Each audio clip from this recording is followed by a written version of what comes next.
Learn the most empowering hiring techniques. Land the most desirable talent.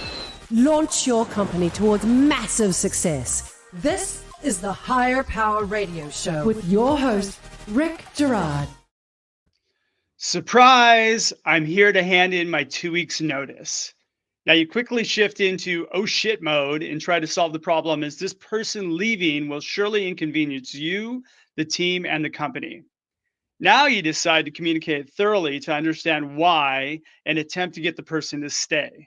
But by this time, you're too late. Now, finally, when all the counter offer attempts have been rejected and you start to rationalize that the person was going to be fired anyway, as their performance was just not what it was, you start to let things set in. Now, spoiler alert, a person leaving should never be a surprise.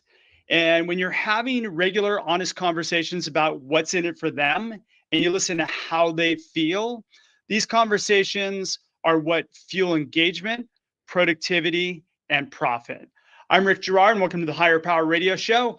We help entrepreneurs and executives win the strongest people by sharing insights from top-performing rebel entrepreneurs, game changers, and industry leaders like our guest today, Ken Bogard. Now, Ken is the founder and CEO of NOHONESTY. Ken is dedicated to enhancing professionals' lives and delivering on the organization's truest needs and wants. With extensive expertise and entrepreneurial grit, Ken fosters leadership collaboration and empowers individuals to achieve their goals. His relentless pursuit of honesty and organizational clarity has positively impacted over 300 owners, thousands of employees, and 60 plus organizations, creating transformative movement in business management and leadership development, which is what makes Ken the perfect expert for today's topic. Ken, welcome to the Higher Power Radio Show today. Rick, thanks. This is awesome. I couldn't wait. I knew this was coming. I'm stoked to be here. I'm stoked to have you, my friend. So yeah, what's, for those of you who don't know Ken just actually had a book launch last week, or was it this week? It's only been out for 10 days now. Nice. All right, so we'll get into that. But so one of the things that we always like to start with kind of a story, but one of the things that we were talking about was, communication is such a key thing. And one of the things that I've experienced is I've been in the recruiting world for so long, and I always get the phone call when it's that oh shit moment. One of our key stakeholders or somebody's going to leave and we need to fill this position quickly. But that scenario kind of tends to repeat itself where where it's a surprise. And it baffles me every time that there shouldn't be any surprises when it comes to these sort of things. You should be having regular conversation and not burying your head in the sand and hoping that people are just going to stick around and work and continually be productive. Yeah, we have this incredible gift. I like to call it a gift.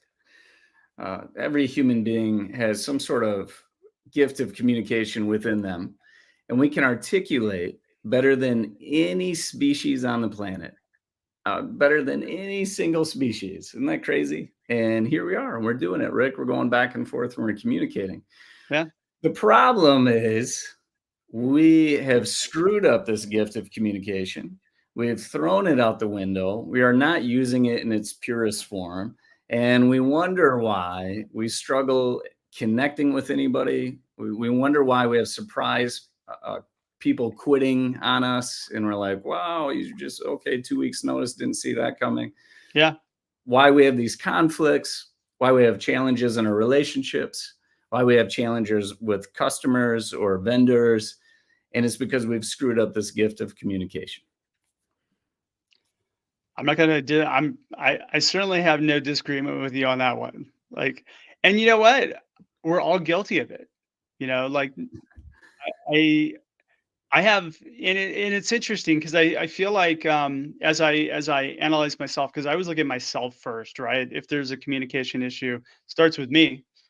Um, but I've kind of noticed that sometimes I wait to see how things are going to pan out before I bring it up and have a conversation about it, which Mhm. is probably not a good way to do it. Right. Yeah, good. The inability to have fluid communication is a problem for everyone. So I like what you're saying. Let's just Yeah. be real about it. So if anybody's listening, hopefully the ego and the pride can lower and we realize, okay, wow, we have all screwed up this gift of communication. Yeah. And we need to use it better going forward if you want to enrich in your relationships, if you want to know the true condition, if you want to actually know what reality is taking place around you.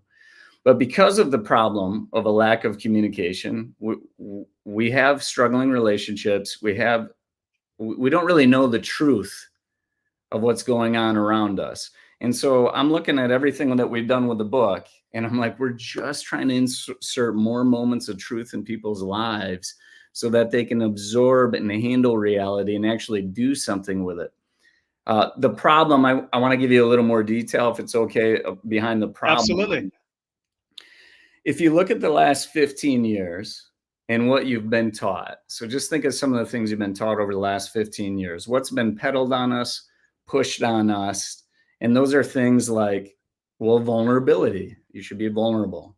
Authenticity. It's one of the biggest buzzwords out there. Unique ability. I know you know that one well. Identity. All these things. And I'm not saying those are bad things, but those are only half of the equation of communication. And so if you go back through them, vulnerability, authenticity, identity, unique ability, those are all about serving self Hmm. and figuring yourself out. And so what we've created in our society in the last 15 years or so is this me, myself, and I society. And when you do that, you've created a world filled with 8 billion people that are trying to design a world for one. And if everybody's trying to design a world for one, think about how enhanced all conflicts are. And so the first little disagreement that comes across your desk is a conflict Yeah. or a negative conflict. And it shouldn't be that way. Disagreements are as prevalent as oxygen, yet we get so frustrated when there's some sort of difference in the world that's different than our perspective or our view, and it's only getting worse. And so So very true. eating the problem here. That is so very true. Yeah. And you bring up this concept of truth, right? And it's funny. I think we're kind of in the same mission, right? Because I come from the belief that um, every company has its own unique kind of set of core values, and it's not necessarily what is written on the wall, but it's what is lived by the leadership team, right? And those are the behaviors that really drive success with the organization. And guess what? It's okay that not everybody resonate with those. They don't have to be popular. Wall Yeah. Street is full of core values that, quite frankly, most people who collaborate or team players are going to fail at, right? But Mhm. they're highly productive, you know, toxic organizations. But that's okay, right? It's the way the business runs.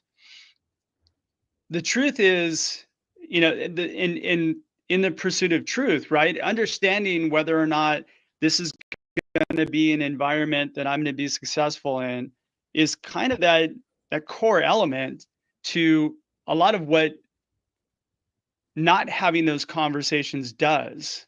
Mhm. When you take everything at a very surface level and you don't have difficult conversations, then all of a sudden assumptions and bias and all these other things kick into play. And guess what? Now we just have more mess. Right. Yeah. I think we're we're faking it a lot is what's happening. And Yeah. so we are every organization has a different set of core values for the most part. I'm sure there's heavy overlap here and there. Uh, from a global perspective, every individual has some sort of slightly different viewpoint on core values. And so you just have all these different unique makeups and all these organizations vying for great cultural fits. Yeah. And I think where we get into trouble is when we're like, "Ooh, I love that company over there." I don't. We're picking on Wall Street, some sort of organization, and I'm like, "I'm individualistic. I'm a driver. I'm enthusiastic. I know how to run my own thing." And they're tricking themselves because it's not really them, you know. And so I think a lot of Yeah. times people are faking it to try to meet the expectations of 7.999 billion people in the world, and in turn losing themselves. And when they fake it and we attract this fake individual into our organization because we didn't have a good open and honest dialogue to figure it out and help them figure it out too, we instead we accept the match. We were fooled by the fake person, and now we're going to have a problem, short term or long term, with that employee. That is so very true. All right, you're listening to the Higher Power Radio Show. I'm Rick Gerard, your host. And for our podcast listeners, we're going to take a quick educational moment from our sponsors. Hey, I'm digging in deeper with our guest, Ken Bogard. He's the founder and CEO of NOHONESTY, and we're talking about honest communication. So we actually kind of just set up the problem. I mean, it's funny because this is where you and I are on the same path, like, our pursuit of truth, right? Um, so we just talked a little bit about kind of the problems that we both see, and you have a really unique approach to a solution for this. So, like, let's pivot a little bit and let's start talking about that. And this kind of goes along with your what you guys do there, right? Yeah, great. So So talk to me about in the communication and honest communication. Talk to me about how we get to the truth. okay, good. Good. I was before the show began, I was telling you I'm blessed to know you because I think Thank you you. get it. And so I think we're in a good spot to be doing this exchange because I think I'm talking to another individual who is exactly what I'm looking for in this world, who is Yeah, open to my honesty. And I know you're going to be honest back. I'm going to be open to you. for sure. So the thing I'm about to share with you is one of the 6 practices in the book. Can I And start out by being honest with you? yes. I think you should shave your head. No way. No way. Just kidding. I will not be going on dates with my wife for several weeks if that were the case. So nice try. I'll match your shirt though. I'll wear your shirt. All right, cool. So one of the practices is called the agreement. And I think of the 6 practices, and I'm going onto your podcast and I'm like, what can I share your listeners or viewers? And this is the practice. Like, one thing to take away from this thing is called the agreement. And when I did it several years ago, I'm like, my gosh, I'm onto something. And here's how it goes. So I'll give you the whole agreement. And so Wait, let's say, so how did you come up with this agreement first? okay, I'll go there. I'll give you a little history. We're teasing it out, Rick. So now we're going to hang on longer. So my wife and I had what I would call a silent fight. Okay. And so if you've ever experienced that, Never had one of those with my wife. okay, good. We got to talk about your honesty then next. Yeah, right?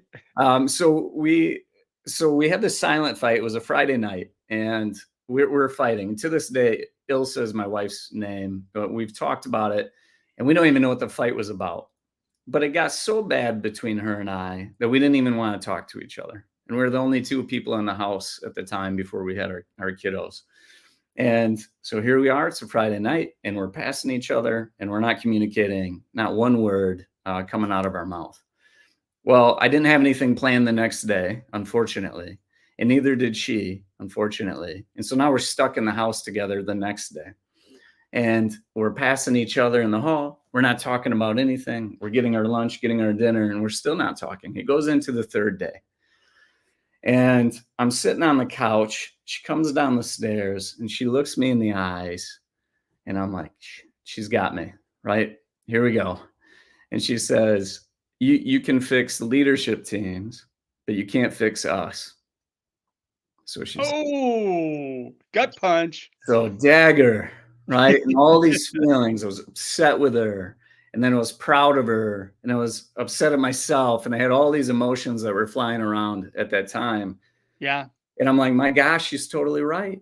Like I've poured everything into all the leadership teams that I've worked with, and what have I given this situation? And it was nothing. I gave it nothing for 3 straight days.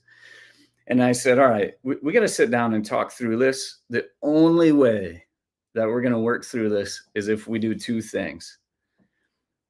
If Ilsa, you can be 100% honest with me, like everything that's bugging you, everything on your mind, and I'm going to be 100% open to you, meaning I'm going to listen to you without reservation. I'm going to put my needs and wants on pause for you. And you say whatever you need to. Be truly and freely yourself. And then here's the deal, Ilse. I'm going to be honest back at you. And I ask that you be totally open to me. It's the only way it's going to work. And so that's what we did. And so we went back and forth, and it was a little bit rough around the edges in the beginning because she would be honest with me. I didn't like it, so I wasn't open. And she said, hold on a second, you're not being open. And I'm like, you're right. Okay, I'll be open.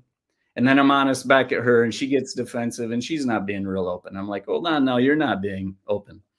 And so what we So did, you're actually calling each other out when you're not being open. 100%.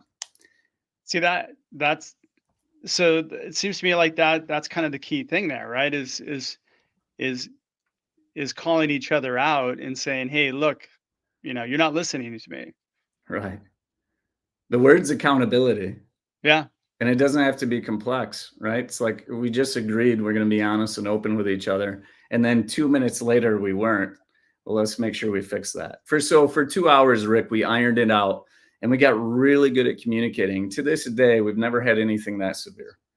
And we've navigated all our conflicts with that exact thing in mind. And so I'm just going to give it on repeat. And I want anybody to use this thing called the agreement. Should they come up with some sort of conflict or big topic that they have to go over, or just a relationship that you're trying to get to start on the right foot.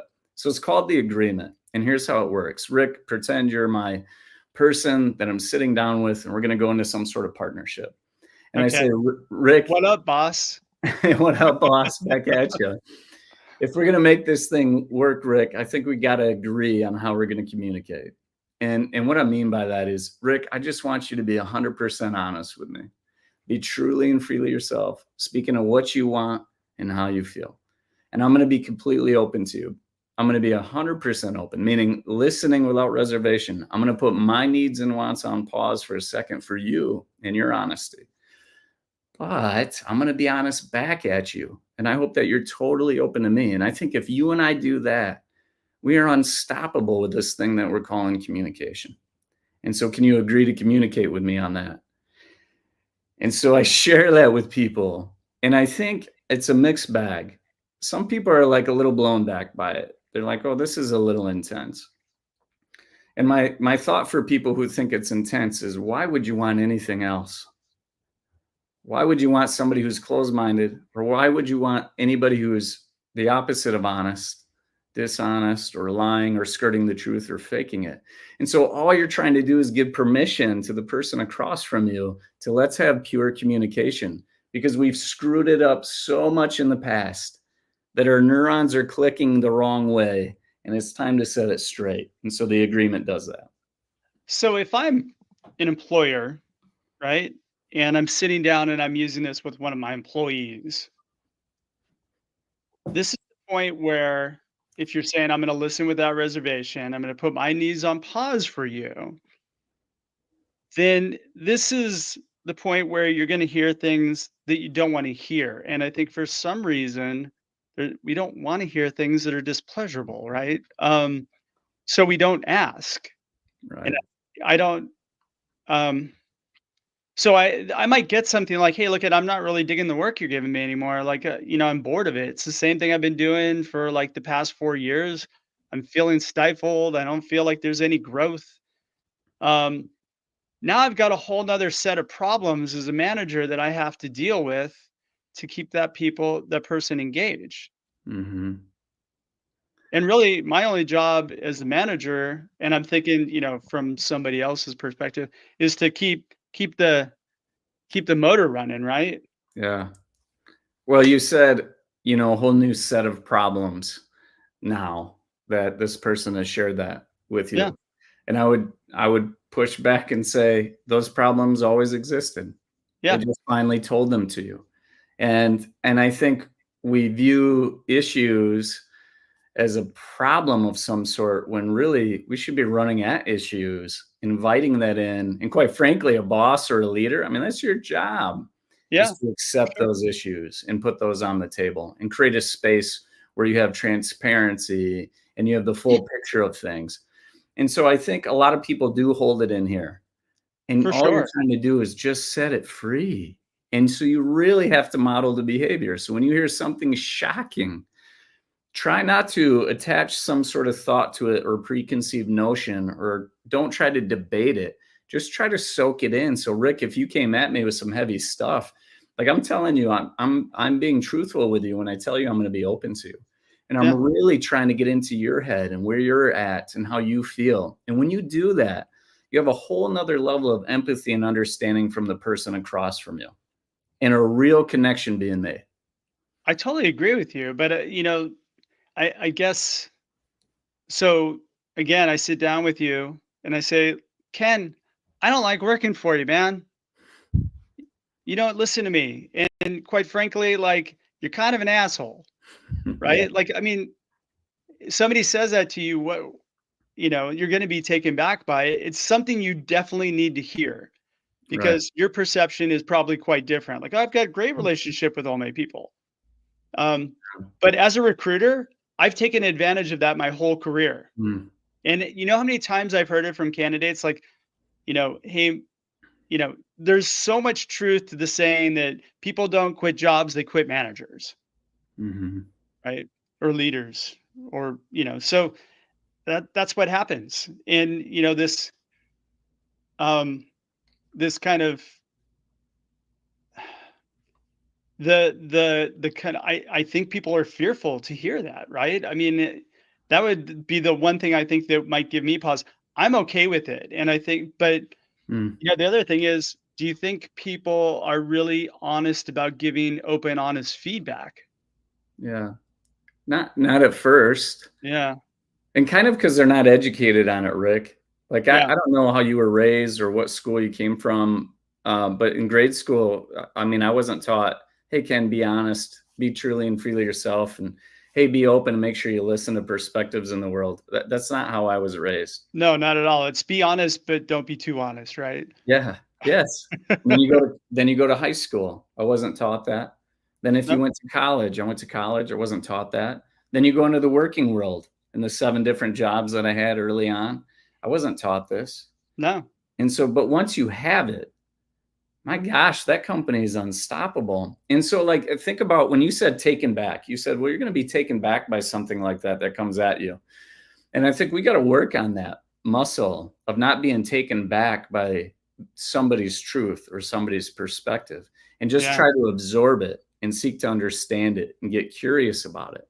And I think ask questions. And so, Rick, if you told me, Ken, you're a jerk, or, I've had trouble with you, I'm like, well, tell me more about that. And I really want to understand it. And then you and I got to figure out what we're to do with this issue that we have, and be real genuine about it. And I think be honest back. And I think it gives people a comfort of like, okay, this person cares about where I'm coming from. I'm being heard and respected. That creates buy-in. And I think we got an opportunity to do better together. Whether that person needs to leave the organization or not, I think you have an opportunity to salvage a relationship there because you've settled down and you're yeah, totally open. yeah. What I really like about the script is it actually um, it establishes a safe zone, which Mm. I think I haven't really quite used it on anybody yet. I'm getting to practice. I'm gonna try and use it on my wife later. Yes.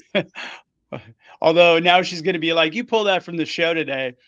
Yeah. Um, but but it does say, like, for people who normally won't communicate with you, it does establish, hey, look, at we're in a safe zone now. So, you have my permission to be open and honest. Mhm. And I think that that's you know better than I do what the results are, but what what do you see in like, do people gravitate toward that right off the bat, or does it take a while to get them kind of in a groove of being okay with hearing the truth, right? There's a couple different groups out there. There's the Yeah. one that's like, this dude's full of it. I don't what is this? And do I even want to be that? Yeah. Well, I would tell you, if somebody is like that and they maintain that position, there's just not going to be a relationship there. Nope. I mean, right? They're not agreeing to it, so they don't agree to the agreement, so they're not agreeing with communicating that way. But I think for the most part, a majority of people are like, I'm intrigued, and Yeah. thank you for giving me permission to speak freely and clearly. Yeah. And so I think a majority of people are in the bucket of like, no, this is good. I want this. And I can see how it's going to set me free and you free, and a relationship can get stronger from this. Most people come around to it and they come to love it and become obsessed with it to a degree. Yeah, I can definitely see how that works. So what do you have any like data on? I mean, I know you've been doing this for a long time, right? So like what are the results that you're seeing with clients, or like as it equates to maybe less attrition and that sort of thing? I mean, do you have any data on any of that? Yeah, so the data we do have is when I first told people I was going to write a book, Rick, they're like, okay, you and everybody else. I mean, that's kind of that's how people, yeah, right? Guilty as charged. Okay, and I'm like, there's something to this. And if I'm going to write a book on honesty, I need some data. We built something called the Pursuit of Honesty Assessment, and it measures how open and how honest you are. And those are two separate things, so don't merge them together. But how Mhm. honest you are and how open you are. How honest you are and how open you are in your work life and in your personal life. So it gives you two different sets of data points, because for many people, work life's different than their personal life. For And I sure. think you can identify some gaps in your game when it comes to communication. And we have version 2.0 out right now, and we've had hundreds of people take this thing. And the observations, just to give you a couple of them, Yeah. without giving everything away. And by the way, it's free. So the Pursuit of Honesty Assessment is free for the next 6 to 9 months. So check it out while you can. Get your company on it. Do some sort of team builder with it at no cost to you right now. But the open and honest side of it, what we're seeing is more people are, especially leadership team members, are more honest than they are open.